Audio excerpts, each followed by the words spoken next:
वाली हंस हंस के न कर बात जात वाली डाला वाले ना डाला वाले ना डाला वाले रंगिया की फराक वाली डाला वाले रंगिया की फराक वाली डाला वाले रंगिया की फराक वाली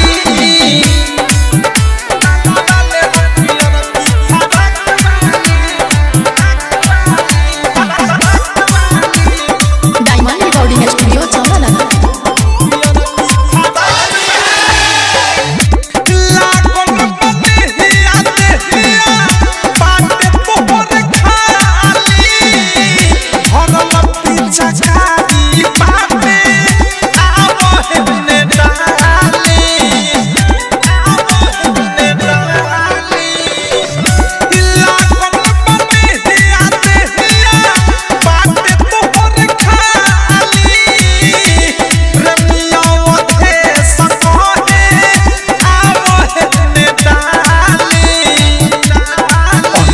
राइटर थारू कहे तोहे धाकवाली मुकेश सुबोध कहे तोहे धाकवाली डाला वाले न डाला वाले न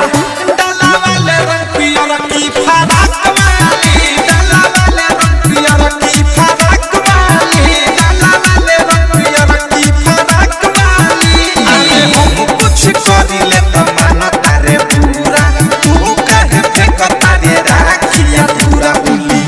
हो खेला न का दोरी पाक वाली होली हो खेला न का दोरी पाक वाली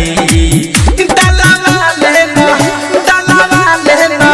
डाला वाले रंगिया की फराक वाली डाला वाले रंगिया की फराक वाली डाला वाले रंगिया की फराक वाली। आरसीएम म्यूजिक न्यू ऐप अभी डाउनलोड कीजिए हमारे गूगल प्ले स्टोर से और पाए भोजपुरी लोकगीतों का एक से बढ़कर एक ऑडियो वीडियो सॉन्ग बिल्कुल मुफ्त।